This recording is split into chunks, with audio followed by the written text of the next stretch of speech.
እስቲ መጽሐፍ ቅዱስ ካለ ፒዲኤፍ ክፈትልኝና አንዴ እዚህ ፊት ለፊት ላይ እናውጣና እንዴ ተዋህዶ ጸንታ ትኖራለህ።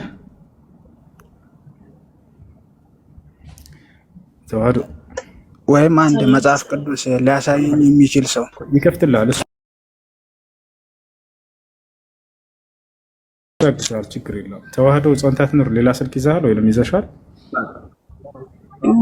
እሺ ምንድነው ማለት ነው? አሁን የመጣሁት የዕብራይስጡ ላይ ሙሐመድ የሚል እሺ፣ አንድ መጽሐፍ ቅዱስ ላይ የለም ስላለ ነው እሱ ሂጃየት የሚል ነው። ብሉይ እንጂ የጌታ ሰው እና በአማርኛ መጽሐፍ ቅዱስ ላይ ሙሐመድ የሚለውን ጽፈውልህ እንዲፈልገህ ነበር። መዝሙረ ዳዊት ምዕራፍ 35 ቁጥር 15 ላይ እስልምና ትክክለኛ ሃይማኖት ነው ብለኝ ገብቻ ይቼ ነው የመጣሁት። የለም። ስለዚህ ፒዲኤፍ መክፈት የሚችል ሰው ካለ አገኘኸው? አንዴ ተረጋጋ። የዕብራይስጡ ላይ ነው የሄድከው ወይንስ አማርኛው ትርጉምህ ላይ ነው የሄድከው? የአማርኛው ላይ በምጠቀምበት ላይ ማለት ነው። ምስኪን ታዲያ አማርኛው ላይ ቄሶች እስልምና ትክክለኛ ሃይማኖት ነው ብለው እንዲተረጉሙልህ ጠብቀህ ነበር። ይሄማ እስልሙ ማለት እኮ ነው። የምትሄደው የት ነው ከተባለ አማርኛው ተተርጉሞ የተሰጠህ ነው እሱ።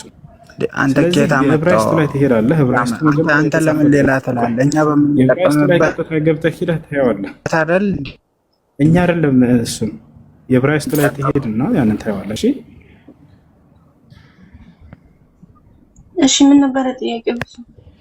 አሁን እኛ በዕብራይስጥ አይደለም እየተጠቀምን ያለ ነው አይደል? በአማርኛ መጥቶልናል። የአማርኛ መጽሐፍ ቅዱስ ነው ሊያግባባ የሚችሉ። ሀሎ ቆይ እንደሱ አይደለም ገናሽንሽ ቅድም ሳሳይ የነበረው ብሉይ ኪዳን በዕብራይስጥ እንደተጻፈ ሁላችሁም ታውቃላችሁ ክርስቲያኖች። እዚያ ላይ ሄደን ስናይ ጊዜ ሙስሊም ትክክለኛ ሃይማኖት ነው የሚል ቃል አይቶ ነበረ እና ይሄ የለም ሲል ጊዜ አይ ላረጋግጥ ብሎ ሄደና አማርኛ ትርጉሙ ላይ ሄዶ ገለጠ። ወገናችን የዕብራይስጡ ላይ ቀጥታ ሄደን ስናየው ጊዜ ግን እኛ ሙስሊም ትክክለኛ ሃይማኖት ነው የሚል ቃል ስላገኘን ነው እዛ ጋር ያ እንዴ መጽሐፍ ቅዱስ ላይ ሙስሊም ትክክለኛ ሃይማኖት ነው የሚላለው እሱ ወንድማችን። አዎ አላ የለም እኔም ያልኩኝ እኮ ነው። አንዴ ልስገድና እሱ ሌላ ነገር ነው የሚከፍትልሽ። በነገራችን ላይ አያር እንዳትሰማ ልጅቱን ካሁኑ ሊያደነቁራት ይፈልጋል። እሱ ሌላ ነገር ነው የሚከፍትልሽ ይላታል። አያችሁ አይቷል፣ ያውቃል። ቅድም እንዳሳየው ስለሚያውቅ ያንን እንዳታይ ልጅቱ አሁን እየዘጋባት ነው። ሌላ ነገር ነው የሚያሳይሽ ይላታል። ወላሂ ላዚም ቆም ብላችሁ አስቡ።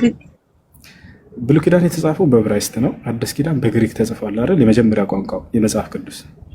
ስለዚህ አማርኛው ምንድነው ከተባለ ከዚያ ከብሉይ ኪዳን ከዕብራይስጥ የተተረጎመላችሁ ነው። ቀጥታ ምን ታደርጋላችሁ?